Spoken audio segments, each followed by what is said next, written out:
YouTube. Hey, I wanted to give you 3 more tips to help your YouTube channel out.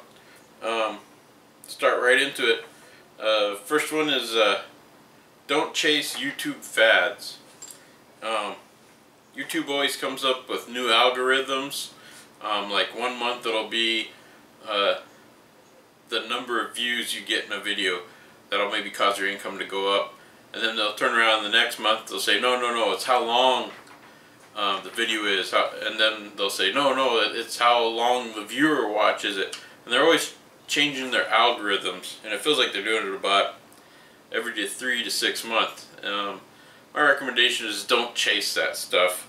I'll put another thing in there. Don't chase it unless it's easy. In other words, let's say you're already kind of making longer videos, and that was something you were planning on doing anyways, then by all means chase it. Some other things is like thumbnails. You know, a lot of people will call it clickbait. And they'll tell you make really good thumbnails. If you're already kind of excited to do that, that might be something you want to look into. But don't just do it just because, unless it's easy and you're already planning on doing it, because you'll be scattered, running around chasing all the things, and they keep changing anyways. What's important this month is not going to be important next month. So just stick to what you like doing, and more worry about your viewership than the YouTube algorithms. Let's see. That pretty much just kind of sums up don't chase the YouTube fads, because it's going to change. And you know. Anyways, the second thing I want to talk about is test things out while you're a small channel. You have some advantages if you only have like 1,000 subscribers or something like that, or even now is the time to test stuff out. The reason being is, like, here's a very good one. Try turning your ads off. Now I forget how many subscribers I got. I think I have like 3,000 and I'm shooting for 4,000. I should be hitting that pretty soon. And the revenue's starting to pick up. Now for me on a Saturday, one time I just turned off the ads. And the result of that is I went through about, boy, I'll have to check. I think am I up to 6? I think I'm up to 6,000 to 7,000 views a day. So and it changes, that's why it's hard to keep up on. And when I turned off the ads for a 24-hour period on a Saturday, my viewership jumped up to 15,000 for that day. Ironically, my revenue took a dive because, you know, I turned off ads. So, but I'm small enough to where that cost me maybe $25 to do that, which in YouTube, if you're small, that's a lot of money. But imagine if you're making a lot of money and then you can't do that kind of stuff because you might have lost $100 by turning off the ads for 24 hours. So take advantage of being small and try things out. Experiment with what day to publish, and then look at your analytics and see what days your viewers like to watch. And people will tell you, well, publish on Wednesdays. Well, that's kind of a broad brush statement. You should try to learn to get to know your audience. It might not matter what day you publish for a particular video, and it more matters about who your viewers are. If they, let's say they work and are tired and don't want to watch videos on the weekend, so that night, or maybe they work on Wednesdays and it's not a good day for them to watch for your viewers. On the flip note, maybe it is a good day. Just because somebody says Wednesday's the day to publish, that might be correct and it might apply to you, but more importantly is to know your viewers and watch the metrics as to when your viewers watch. Let's see.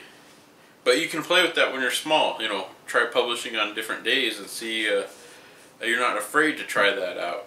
When you're big, you're afraid to touch anything because you don't want to mess up your revenue stream. Try playing around with customer callouts and callouts to actions. You know, ask them, hey, if you like this video, please click like. If you subscribe, you know, try to put little notes on, hey, subscribe if you like this, and encourage your users to leave comments. Play around with that stuff. You might get more likes by not saying, hey, click like on this video. Try that out. Try it out in a couple videos and see how that works out. So that kind of sums up number 2, test things out while your channel's still small. And then this is kind of really important. My third tip is going to be to limit the ways you communicate. I see some YouTube channels, they're like, oh, you can get a hold of me on Snapchat, instant messaging, text messaging, emails, Facebook, you know, the list, Twitters. Hold on, I'll be right back.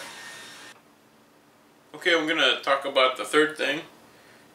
Limit the ways you communicate with your viewers, or your viewers communicate with you.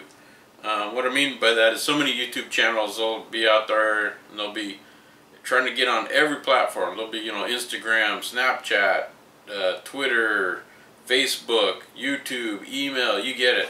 And there's so many platforms out there. Even people doing, what's that, you know, Skype. I don't even know if that's still around, but, you know, video conferencing and stuff. I don't recommend you go that route. I recommend when you're small, you start with just the YouTube comments. Just say, hey, if you want to leave them, you know, if you want to convey that to your audience, just have them leave a comment in the video below, and it's pretty easy to respond to those. As you grow, you might, like say if you get up to 10,000 viewers, that might start getting out of hand, and in which case I'd recommend maybe dropping it back to say, hey, use the About tab and send a message to me through the YouTube channel, because YouTube has its own messaging, and that way you can still kind of hit the comments when you have time, but you know the ones that sent you a message took the time to go to your About tab and sent you a message.